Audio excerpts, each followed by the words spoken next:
Hey everyone, welcome back to the CopQuest YouTube channel. My name is David. I'm the manager of agency sales, and today we're talking about holsters, more specifically what you should get as your first holster or if you're looking for a new one. So getting right into it, oftentimes your first holster, people will recommend something like this. It's a nylon inside the waistband holster that has zero retention on it, when in reality you should be getting something like this that is plastic.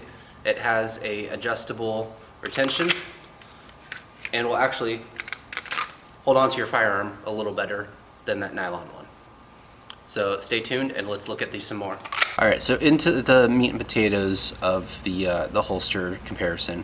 So like I was saying with the nylon holsters, a lot of people will recommend this as your first holster, and I personally would recommend staying away from that. This might be okay once you're a little more experienced with firearms, but as a first one, I don't think so. The reason being, there's no retention in here. It's a very soft holster. You can kind of press this in and access the trigger a little bit. So ultimately not as safe.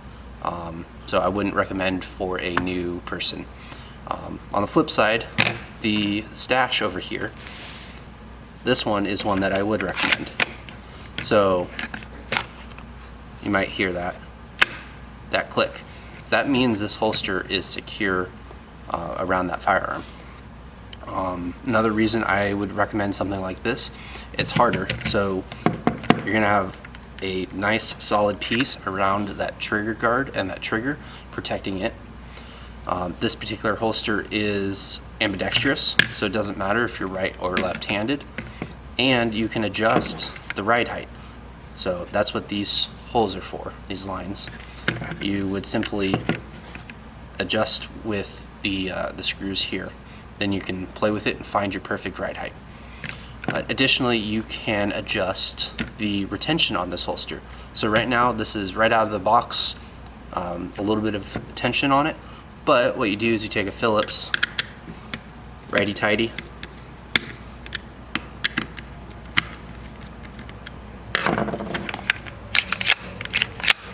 and it's already a little tighter.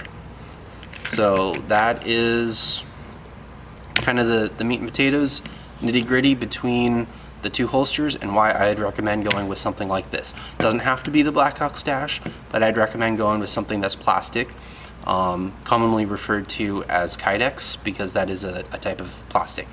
So when it comes to holsters, people will recommend this primarily because it's cheap. It's about 10 bucks. I'd rather you spend a little more and get something like this. This particular one is about 50 bucks. And as you can tell, it's a lot more secure. You're not able to access the trigger, and you have more options with it. It's better to be safe. It doesn't matter if you're a member of law enforcement, a member of the military, or a civilian like myself. You want to have a secure holster for your firearms no matter what you're doing, whether that is on duty, at the range, or concealed carry, because accidental discharges can happen to anyone at any time, and they're not fun. Thank you so much for watching. I hope you enjoyed this informational video on holsters. If you could, like, subscribe, and hit that notification bell. And then I want to take a moment and talk to those who are new to the firearms community, whether that is your first time shooting or if you're starting to get into concealed carry. Check out our other videos, because we like putting out great content for you guys so that we can make it easier for you to understand and feel welcome, because we want you in this community. So be safe, and talk to you next time.